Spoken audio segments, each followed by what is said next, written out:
Abakkiriza ku ttaka ettukuvu ery'e Kanani bakomekkereza ekisiibo ky'ennaku 14 ekifundikira omwaka 2024 nga libadde ttendo ku kkanisa ya House of Prayer Ministries International. Ye Katonda atagwawo, ye Katonda ow'emirembe n'emirembe atagwawo,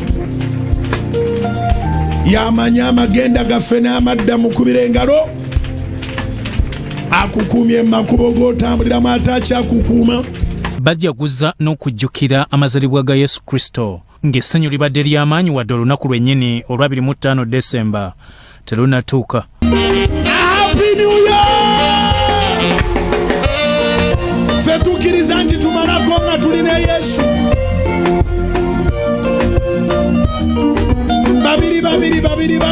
Babiri sisaako. Omusumba Aloysius Bugingo yegasse kubakkiriza ne basabira abalwadde bonna n'abo abatuukiddwako ebizibu Katonda abe mu kubagiza waabwe. Abali mu malwaliro amatono n'amanene, abali mu waadi ezitali zimu, Taato basinkane era basumulule. Abasibe abali mu makomera, tukkiriza gwe Katonda omulamu nti bangi bagenda kuyimbulwa balye Christmas nga bali ne famire zaabwe. Tulangirira enzige enzigule Mukama, tulangirira ekisa era nga tusabira abaavu, nga tusabira abanaku kubanga be baakuleeta.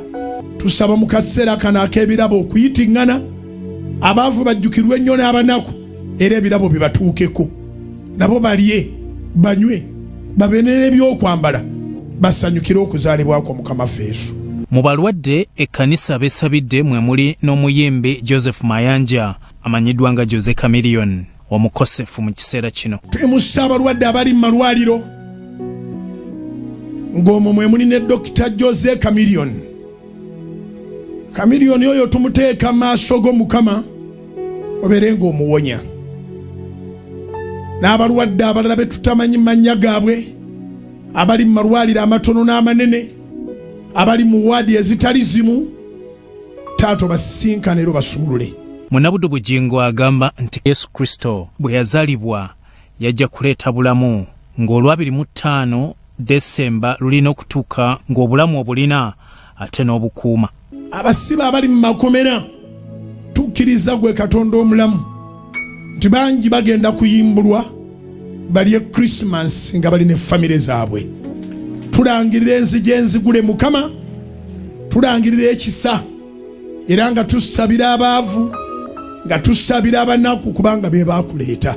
Omusumba Bugingo agamba nti Jose Chameleon ne baganda be batya Katonda wadde nga bali mu nnyimba ez'ensi, era bajjukiza ku lunaku Chameleon lwe yajja okulaba omusumba Bugingo. Sabidde Dr. Jose Chameleon in particular kubanga wiiki gye tukubya amabega yonna message zibadde zitambula mulwadde. Sinaba mukubirako ku ssimu endooza nja mukubira. Essimu ye nagifuna ntya?